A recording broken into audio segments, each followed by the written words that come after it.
Hey guys, so here we go. Some different stuff, which I like. It's fun. Okay, so these are the smoothies. They have their zucchini bread smoothie, no bread. So they have frozen banana and frozen zucchini, which I like because then the frozen zucchini, like it doesn't have much flavor, but it adds the volume, and then obviously like less banana, but there's banana in there, so that will make it creamy. And then there's almond butter, which I rolled around in like a flaxseed and cinnamon combination. And then there's spinach. So all you'll do really is dump that into the blender and add, I'm not really sure exactly how much water, and it depends on your preference, but maybe start with like a cup, and you might end up being like 2 cups. And you can use water or almond milk or whatever other liquid you'd like.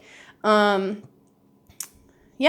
so I like water in smoothies because as long as you have the banana and like the almond butter and stuff, it makes it creamy enough. But obviously if you have almond milk, it will make it even more creamy. You could also add like a scoop of like protein powder if you like that, or chia seeds or whatever. There is flaxseed, but anyway, so that's that.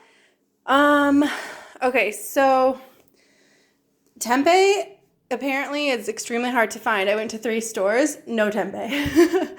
So I decided to make instead, I was like, well, you know what? I'll just make this like lentil stew. So this is like a rustic winter lentil stew.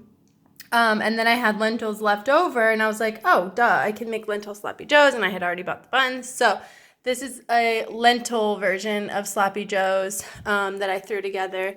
And then this soup, as I was saying, it's got like just a little bit of onion chopped up really small, so hopefully that's okay. But celery, carrot, potato,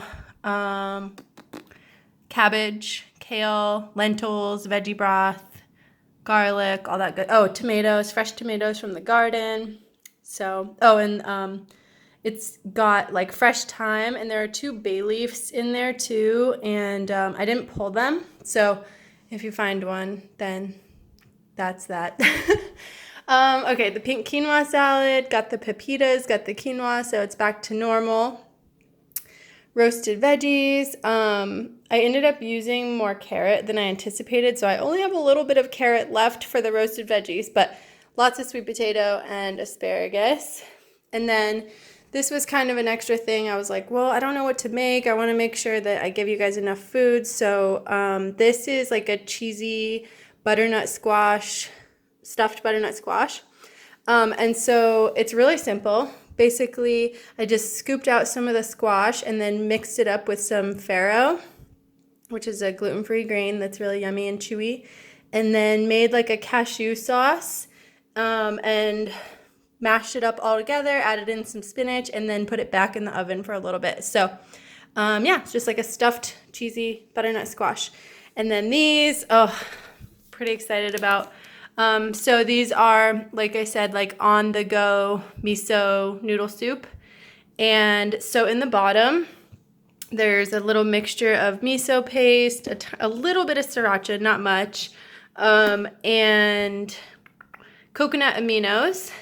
And so that's in the bottom. And then there's like snap pea or whatever they're called, the flat ones. Snow peas, maybe? Snow peas, some julienne, carrot, some chopped bok choy, thinly sliced, some broccoli, chopped up really small, and then rice noodles, and then there's green onion and cilantro on top. So all you'll do is add hot water and then let it sit for a minute or so, and the veggies will soften up a bit. They'll still be a little crunchy, but yeah. That's that. I would say maybe 1.5 to 2 cups of hot water, but like, you know, you'll know. And again, preference. So anyway, this is everything. Hope you guys enjoy the new items. Hope you enjoy the ones you didn't expect to see coming. And that you have a great week.